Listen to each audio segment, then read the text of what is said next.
na. Ayan o. Lumabas na? Kasi yung ulo sa kabila, sa labas. Pero nasa loob pa yung kalahati ng katawan. Ayun. Wait.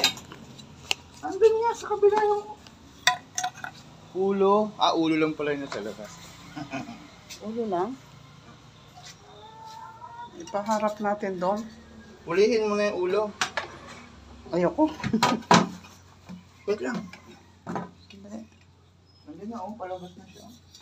Asan ang ahas na yun? Ayun nga. Ayun na, lumabas na.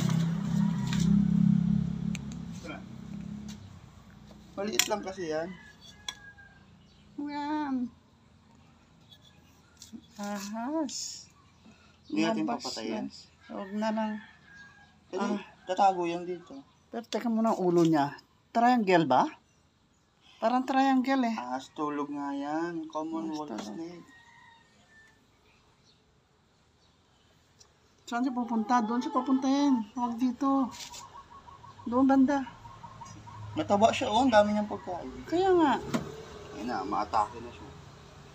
Atak na siya. Doon, Naka-S. doon. Sa kabila mo ano. Pupuntahin dyan sa mga manok. Doon. Kabila pa. Doon. Ay, doon napunta sa manok. Doon ka, huwag dyan. Pupunta pa yan dito sa bahay. Ay, sa kabilang bahay.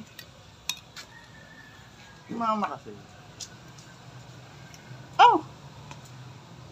Doon. Hindi mag-strike talaga yan pag ano mo, provoke. Kailangan pupunta doon sa manukan, no?